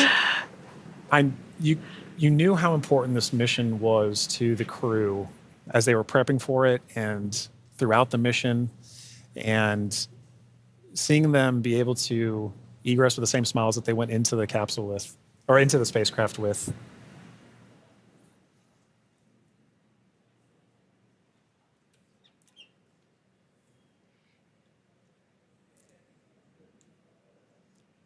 Well, at this point, the crew is now safely back home on Earth. Yeah.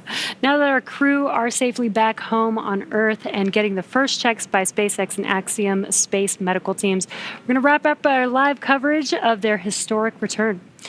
AX4 lifted off from Launch Complex from Launch Pad 39A at 2:31 a.m. Eastern Time on Wednesday, June 25th, and arrived at station on Thursday, June 26th.